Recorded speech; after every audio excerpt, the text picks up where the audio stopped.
गायत्री परिवार के कर्तव्य धर्म पथ चैनल पर आपका हार्दिक स्वागत है। आज की जो परिस्थितियां हैं चुनौती की हैं पर सौभाग्य की भी है।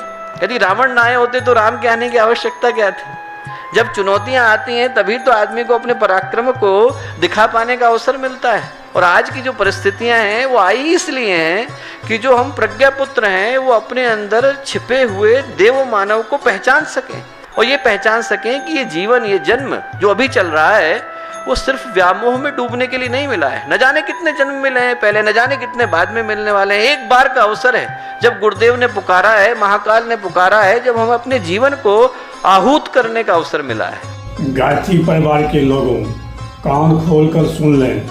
यदि गुरुदेव के बताए रास्ते पर नहीं चलेंगे तो आगे चलकर कठिनाई का सामना करना पड़ेगा, कष्ट उठाना पड़ेगा।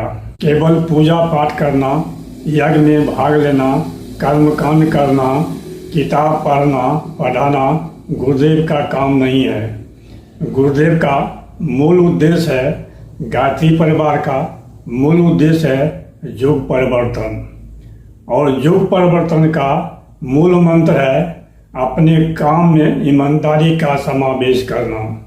यदि अपने काम में ईमानदारी का समावेश नहीं करेंगे और कहेंगे कि हम गुरुदेव के शिष्य हैं तो ये नहीं चलने वाला है, ये नहीं होने वाला है। गुरुदेव का श्राप पड़ेगा ही। आप लोग जानते ही हैं कि गुरुदेव का श्राप क्या है। गुरुदेव का श्राप है कि आपको कभी चैन नहीं मिलेगा, आपको कभी चैन नहीं पड़ेगा। इस युग परिवर्तन में अहम भूमिका निभाने के लिए इस धरती पर 300 महान आत्माएं जन्म ले चुके हैं। ये बातें आज से करीब 20 वर्ष पहले हमको सुनने को मिला था।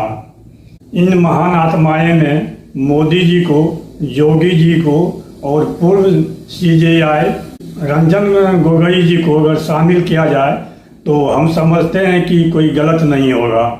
बहुत से ऐसे महान आत्माएं हैं जो अभी नेपथ्य में पड़े हुए हैं। सभी को एक साथ पहचानना, सभी को एक बार पहचान लेना मुश्किल है, संभव नहीं है। ये महान आत्माएं जो नेपथ्य में पड़े हुए हैं वो इंतजार कर रहे हैं, समय का इंतजार कर रहे हैं, अवसर का इंतजार कर रहे हैं।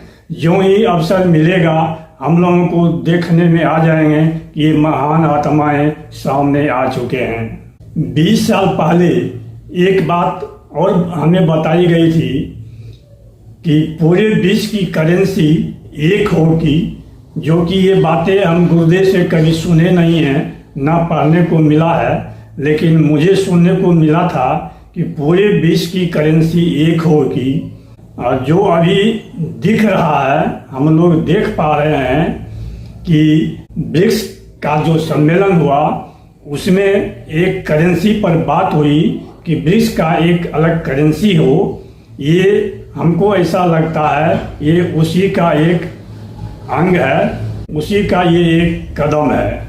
मुझे जैसा याद है कि शायद ये सारी बातें लीलापत शर्मा जी द्वारा रचित पुस्तक में लिखी हुई है। करेंसी पर जो चर्चाएं चल रही है वो इस बात का पुष्टि करता है कि पूरे विश्व की करेंसी एक होगी। पूज्य गुरुदेव कह चुके हैं कि इस धरती पर एक राष्ट्र होगा, एक धर्म होगा, जो कि पब्लिक डोमेन में है। हर कोई आदमी, हर गायत्री परिवार के आदमी इस बात को जानते हैं। गुरुदेव ये भी कहे हैं कि आने वाले समय में ऐसा छापा मारेगा, जमीन के अंदर रखे हुए चीज को निकाल देगा, तो जो देने वाला रहेगा नहीं वो हम आपको क्या देंगे। गुरुदेव का एक यही बात है जो को धरातल पर हर किसी को दिखाई दे रहा है।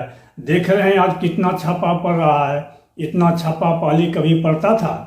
वो अनुभवी चोर भी नहीं बच पा रहे हैं जो समझते थे कि हम अपने अनुभव से, अपने ज्ञान से, विवेक से ऐसा चोरी करेंगे कि मजाल नहीं है कि कोई पकड़ लेगा। वो भी पकड़े जा रहे हैं। गुरुदेव आगे जो बात कहे हैं वो बहुत ही मज़ेदार है। सबके कमाई पर पानी फेर देंगे। वो कमाई जो काला धन है उस पर तो पानी फिरेगा ही फिरेगा।